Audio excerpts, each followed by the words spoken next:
So hello anime lovers, स्वागत है आपका कॉप्सन में एक्सप्लेन्ड चैनल पे। और आज के इस वीडियो में मैं आपको I got cheat skill in another world and become unrivalled in the real world 2 का एपिसोड 7 एक्सप्लेन करूंगा। पर अगर आपने अभी तक हमारे चैनल को सब्सक्राइब नहीं किया है तो कर लीजिए ताकि कि आगे की वीडियोस आपको मिलते रहें। तो बिना किसी देरी के एपिसोड स्टार्ट करते हैं, लेट्स बिगिन।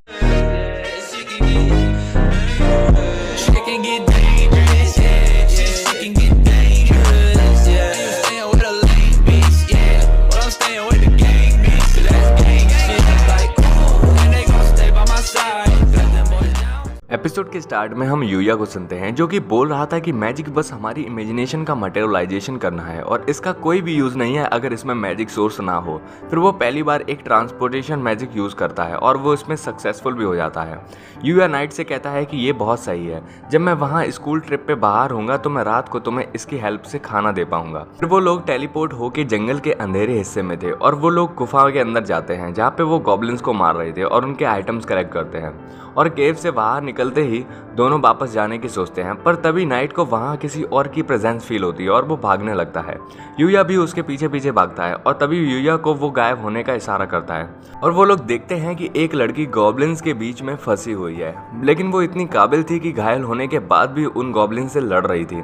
फिर यूया समझ जाता है कि अब हेल्प करने का टाइम आ गया है और नाइट और यूया अंदर जाते हैं और उन सबको एक बार में ही लड़के मार देते हैं। पर इसके लिए यूया एक डिवाइन वेपन हंटर जैसा यूज कर रहा था और वो इससे सारे के सारे गॉब्लिन्स को एक बार में मार देता है। फिर अगले सीन में यूया उस लड़की को गोद में लेके जा रहा था क्योंकि वो बेहोश हो गई थी और जाते हुए बोलता है कि लगता है कि इसे हमें अपने घर पर ले जाना होगा। पर ये बात नाइट को पसंद नहीं थी और वो उसे घर ले जाने के आइडिया से मना करता है। यूया ये भी बोल रहा था कि इस जंगल में अब लगभग उसने सारे मॉन्स्टर मार दिए हैं तो ओवन के लिए यहाँ आना आसान होगा। और तभी फिर उस लड़की को होश आता है और वो होश में आते ही यूया से भागने की कोशिश करती है, पर वो एक पेड़ से टकरा जाती है।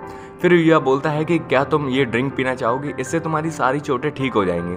पर उसे अभी तक उस पर भरोसा नहीं था और यूया बोलता है कि क्या मैं इसे खुद पी के दिखाऊं, पर वो मान जाती है और पीने लगती है और अब उसकी सारी चोटें ठीक हो चुकी थी।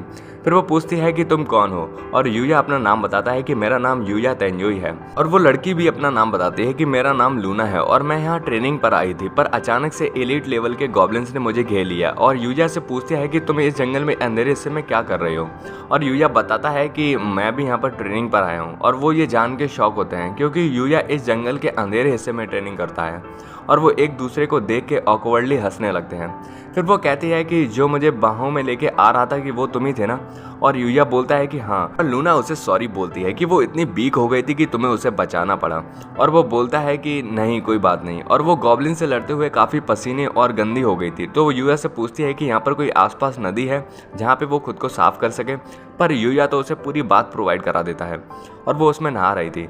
यूया बाहर से वेट कर रहा था और लूना बोलती है कि ये तो बहुत अच्छा है। यूया बताता है कि मुझे ये क्रिस्टल डियर के मारने पर मिला था और वो इसे सुन के काफ़ी इंप्रेस होती है कि उसने उस जैसे एक मॉन्स्टर को मारा है और बोलती है धीरे से कि मैं तो यहाँ पर बस एक कस्टमर की रिक्वेस्ट पर आई थी। और यूया बोलता है कि क्या कहा तुमने, पर वो बात नहीं बताती और बोलती है कि कुछ नहीं, लेकिन मैं यहाँ ट्रेनिंग पर आई थी इस जंगल में, तो मैं यहाँ से अभी जाने वाली तो हूँ नहीं, पर क्या तुम मेरी इसमें हेल्प करोगे मेरी ट्रेनिंग में। और यूया सोचता है कि अगर उसे अकेले जाने दिया तो मैं और ज़्यादा चिंता में आ जाऊंगा, तो वो उसका प्रपोजल मान जाता है और वो एक्साइटेड होकर बिना कपड़ों के थोड़ा बाहर निकलती है और यूया उसे देख के चिल्लाता है कि अंदर जाओ वापस। फिर वो तीनों साथ में बहुत से गॉब्लिन्स को मार रहे थे और ट्रेनिंग कर रहे थे, जहाँ कभी यूया लूना को कुछ सिखा रहा था तो लूना कभी। और लूना उन गॉब्लिन्स को मारने के लिए थ्रेड्स यानी धागों का यूज़ करती है। फिर वो बहुत से एलीट लेवल के गॉब्लिन्स मार चुके थे। यूया बोलता है कि तुम इस काम में बहुत अच्छी हो। लूना उसे थैंक्स बोलती है कि वो उसकी ट्रेनिंग की वजह से है, पर वो बोलता है कि ऐसा नहीं है, तुम्हें जब मैंने पहली बार लड़ते हुए देखा था तब भी तुम बहुत स्किल्ड थी। और लूना और ट्रेनिंग के लिए तैयार थी, पर यूया बताता है कि मैं तुम्हें कल ट्रेन नहीं कर पाऊंगा क्योंकि उसे स्कूल में स्टडी टूर पर जाना है। पर लूना को ये सब समझ नहीं आता तो बोलता है कि मुझे कुछ काम है और लूना बोलती है कि कोई नहीं, तुमने इतनी मदद की तो उसके लिए थैंक्स। पर यूया भी उसे इतना सब सिखाने के लिए थैंक्स बोलता है। फिर वो लास्ट टाइम अपनी बात लेने का प्लान करते हैं, पर यूया बात पहले ले रहा था और वो बोलता है कि लूना ने ऐसे पहले तो कभी किया नहीं, अक्सर तो वो पहले नहाती थी, पर उसने मुझे क्यों पहले नहाने दिया। और लूना वहाँ टॉबल में आती है और बोलती है क्योंकि मैं तुम्हारे साथ नहाने वाली थी। और उसे देख के यूया बाहर निकलने की कोशिश करता है, पर वो उसे अंदर आके पीछे से गले लगा लेती है और बोलती है कि थैंक यू यूया, तुम्हारी वजह से मैंने बहुत कुछ अच्छा एक्सपीरियंस किया। और वो बोलती है कि तो एज अ थैंक्स मैं तुम्हारी बैग साफ कर देती हूँ। और जैसे ही खड़ी होती है यूया उसे देखकर एम्बैरेस होने लगता है और वो बोलती है कि क्या हुआ, पानी ज़्यादा गर्म है क्या। पर वो बताता है कि वो बात नहीं है, तुम्हारी टॉवल गिर गई है। और ये देख के वो बहुत एम्बैरेस होती है और बोलती है कि तुम मेरी तरफ मत देखना। फिर वो अगली सीन में यूया बस में कार्ड खेलते हुए जा रहा था और वो फिर से अभी तक 5 बार जीत चुका था, पर उसे बहुत नींद आ रही थी। कायदे पूछती है कि क्या हुआ, रात में सोए नहीं हो सही से, और वो हाँ बोलता है। और वो ये जान के शौक थी कि उसका लक कितना अच्छा है कि वो लगातार 5 बार जीत चुका है। और वो बोलता है कि मैं सोना चाहता हूँ थोड़ा, और कायदे उससे बोलते हैं कि ठीक है, जब हम वहाँ पहुँच जाएंगे तो मैं तुम्हें उठा दूंगी। और यूया सोते हुए सोचता है कि लक से जीतना, हाँ वो शायद मेरे लक स्टेट इतने अच्छे हैं तो शायद इसलिए मैं जीत रहा हूँ, पर ये तो कहीं ना कहीं चीटिंग हुई ना। और उसे फिर कल रात के लूना के सीन्स याद आते हैं और वो बोलता है कि कहीं वो भी तो मेरा लक नहीं था, और वो सो जाता है। फिर अगले सीन में वो लोग उसे उठाते हैं क्योंकि वो लोग कैंपस टूर में रहने वाली जगह पर पहुंच गए थे, जो कि दिखने में बहुत बड़ी थी। फिर टीचर बोलती हैं कि जल्दी से चेंज कर लो, फिर मैं तुम्हें बताऊंगी कि आगे क्या होगा। फिर वो लोग चेंज करके एक बड़े से हॉल में एक साथ बैठे हुए होते हैं और मिस सवादा बताती हैं कि ये 1 रात 2 दिन का टूर होगा और तुम लोग इन पहाड़ों और जंगलों में अपनी ट्रेनिंग करोगे। और तभी रियोई पूछता है कि खाने में क्या मिलेगा, और वो बताते हैं कि वो तुम्हें खुद ही इंतजाम करना पड़ेगा, तुम्हें इन जंगलों में मशरूम और फिश से ही काम चलाना होगा, और चावल बस हम दे देंगे। और तभी एक लड़की पूछती है कि अगर वो मशरूम और वो चीज़ें जहरीली निकली तो हम क्या करेंगे। और मिस सवादा बोलती हैं कि खाने से पहले वो चीज़ें तुम लोग हमें दिखाओगे ताकि हम बता सकें कि वो खाने लायक है या नहीं, और अगर फिर भी कोई प्रॉब्लम हुई तो हमारे पास हमारी डॉक्टर यूनिकावा सेंसेई हैं। और वो डॉक्टर दिखने में बहुत डरावनी लग रही थी, और वो डॉक्टर बताती हैं कि मेरे पास ये दवाई है जिससे कि तुम लोग ठीक हो जाओगे। और यूया बोलता है कि ये डॉक्टर बहुत अजीब लग रही है, और कायदे बताती है कि वो हमेशा अंधेरे में रहती हैं और उनकी इन्फर्मरी यानी रूम भी ऐसी जगह पे है जहाँ पे अगर तुम जाओ तो बहुत अजीब अजीब सी आवाज़ें आती हैं। और आकिरा बोलता है कि अगर ये जहरीली चीज़ें ही हमें खाना पड़े तो मैं एक दिन बिना खाना खाए रह सकता हूँ। और मिस सवादा उस पर चिल्लाती हैं कि ऐसे बात मत करो कि जैसे डर रहे हो, ये हमारे काम का हिस्सा है। और वो बोलती हैं कि आखिरकार ये कॉम्पिटिशन है क्लासेस के बीच में। और यूया बोलता है कि तो क्या इनके जीतने पर हमें गिफ्ट्स भी मिलेंगे। और वो हंसते हुए बताती हैं कि इससे तुम्हारे टीचर्स को बड़ा फ़ायदा होगा अगर तुम जीत जाते हो तो। और बच्चे बोलते हैं कि तो इससे सिर्फ आपको फ़ायदा होने वाला है, और बोलने लगते हैं कि ये बहुत बेकार है।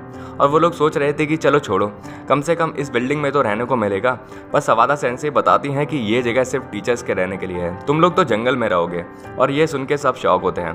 फिर अगले सीन में यूया अपने ग्रुप के साथ जंगल में था और वो लोग टेंट लगाने की सोच रहे थे, पर यूया को तो टेंट लगाना आता ही नहीं था। फिर वो लोग प्लान बनाते हैं कि हम अपने काम को आधा आधा बांट लेते हैं। यूया और कायदे फिशिंग पर जाएंगे और आकिरा और मैं मशरूम ढूंढने के लिए। फिर अगले सीन में यूया और कायदे देखते हैं नदी पर कि बहुत सी भीड़ जमा है ऑलरेडी और लोगों ने अच्छी अच्छी जगह घेर रखी थी। फिर यूया सोचता है कि रुको, अभी एक जगह बाकी है, और वो लोग दूर जाते हैं जहाँ देखते हैं कि मछलियाँ ज़्यादा गहरे पानी में नहीं हैं, पर इसीलिए उन्हें पकड़ना और ज़्यादा कठिन था। और यूया सोचता है कि मैं इन्हें बिना फिशिंग रॉड के पकड़ लूँगा। और यूया पानी के अंदर जाता है और सोचता है कि जैसा सोचा था ये मछलियाँ उन मॉन्स्टर्स के कंपेयर में काफ़ी स्लो हैं। तभी हम लूना को देखते हैं, वो बता रही थी कि यूया तुम इन मॉन्स्टर्स को आसानी से मार देते हो पर इंसान इनसे डरते हैं। फिर वो ध्यान से उन फिश के मूवमेंट्स को जानने की कोशिश करता है और वो फिर अपने हाथों से ही उन मछलियों को पकड़ रहा था और फिर वो एक के बाद एक पकड़े जा रहा था। और ये देख के सारे लोग हैरान होते हैं और सोचते हैं कि उसके रिफ्लेक्सेस कितने अच्छे हैं। फिर कायदे उससे बोलती है कि इतना रहने दो, ये बहुत ज़्यादा हो गया है, हम बस 4 ही लोग हैं तो इतना ज़्यादा नहीं खा पाएंगे। पर यूया को तो इन सब में मज़ा आने लगा था और वो सोचता है कि इसके लिए वो उसे लूना का थैंक्स बोलना चाहिए। और फिर हम इशिकाई वर्ल्ड में लूना को देखते हैं जो कि अपने थ्रेड से लोगों को मारने की प्रैक्टिस कर रही थी और उसकी ये ट्रेनिंग का असर था जो उसने यूया के साथ की थी। और वो यूया को सोच के बोलती है कि वो बहुत सुंदर है ना, मैं एक असैसिन की तरह बचपन से जी हुई हूँ और मैंने अलग अलग लोगों को मारा है, पर वो अलग है। मुझे अगर पहले यूया मिल गया होता तो, पर कोई नहीं, मैं एक प्रोफेशनल किलर हूँ। और वो अपना मास्क उठा के पहनती हैं और वो वही न्यू कैरेक्टर थी जो हमने लास्ट एपिसोड के एंड क्रेडिट सीन में देखा था। और वो बोलती है कि मैं डार्क गिल्ड की मेंबर हूँ और मुझे लोग हेड हंटर के नाम से जानते हैं और इसलिए मुझे तुम्हें बाय बोलना होगा यूया। और यहीं पर ये एपिसोड खत्म होता है। वेल, तो ये एपिसोड मुझे बहुत अच्छा लगा। आपको कैसा लगा हमें कमेंट करिए और अब देखेंगे कि यूया के साथ आगे क्या होगा। तो जानने के लिए मिलते हैं नेक्स्ट एपिसोड पे। तब तक के लिए बाय बाय, सायोनारा एंड अरिगातो फॉर वॉचिंग।